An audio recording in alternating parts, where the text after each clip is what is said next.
नमस्कार. महाराष्ट्र योजना कॉर्नरमध्ये आपल्या सर्वांचे स्वागत आहे. आजच्या व्हिडिओच्या माध्यमातून आपण बघणार आहोत की देशांमध्ये सुरू असलेल्या युद्धाचा भारताच्या ऊर्जा क्षेत्राला मोठा फटका बसलेला आहे. म्हणजेच की आता आंतरराष्ट्रीय बाजारपेठेमध्ये इंधनाचा पुरवठा विस्कळीत झाल्यामुळे भारतामध्ये घरगुती गॅस आणि व्यावसायिक गॅस टंचाईची भीती निर्माण झालेली आहे. या सगळ्या पार्श्वभूमीवर केंद्र सरकारने एक मोठा निर्णय घेतला आहे की देशांमध्ये गॅसचा पुरवठा सुरळीत ठेवण्यासाठी बाजीसह काळा बाजार रोखण्याची संपूर्ण देशांमध्ये एक्स्मा म्हणजेच की कायदा लागू करण्यात आलेला आहे. केंद्र सरकार घरगुती गॅसला प्राधान्य देणार आहे. म्हणजेच की अद्यापही देशातील युद्ध परिस्थितीमुळे जगभरात इंधन टंचाई संकट जाणवू लागलंय. भारतात व्यावसायिक आणि घरगुती वापराच्या गॅस सिलेंडरचा तुटवडा जाणवत आहे. त्यामुळे आता देशांमध्ये केंद्र सरकारनं एक्स्मा कायदा लागू केलेला आहे.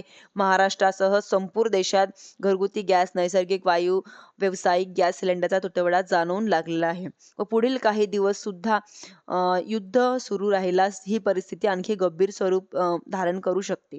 केंद्र सरकारनं एक महत्त्वपूर्ण निर्णय घेतलेला आहे की देशात एस्मा कायदा लागू केल्यामुळे आवश्यक वस्तूंची साठवणूक आणि काळाबाजार करण्यावर प्रतिबंधक लागणार आहे. घरगुती गॅस सिलेंडरला पाहिलं तर प्राधान्य देणार आहे. व्यावसायिक गॅस सिलेंडरसह पाठपुरवठा दुसरा प्राधान्य असणार आहे.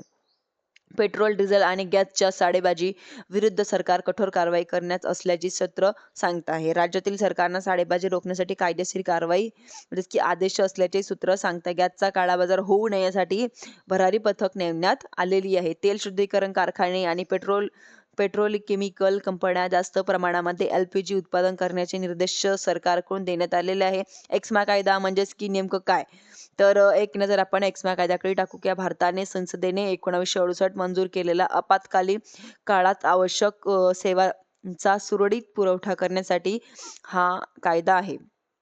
दैनंदिन वापरात लागणाऱ्या गोष्टी सेवांचा एक्स्मा कायद्यामध्ये कार्यक्षेत्र समावेश होतो व पुन्हा कामावर रुजू करण्यासाठी या कायद्यांचा वापर या ठिकाणी केला जातो. संरक्षण, स्वच्छता, जलपुरवठा, रुग्णालय, राष्ट्रीय सुरक्षेत संबंधित सेवा एक्स्मा कायद्यात कक्षेत येतात. पेट्रोलियम, कोळसा, वीज, पोलाद वितरणाशी निगडीत संस्था, कंपन्या या कायद्यांच्या कक्षेत येतात.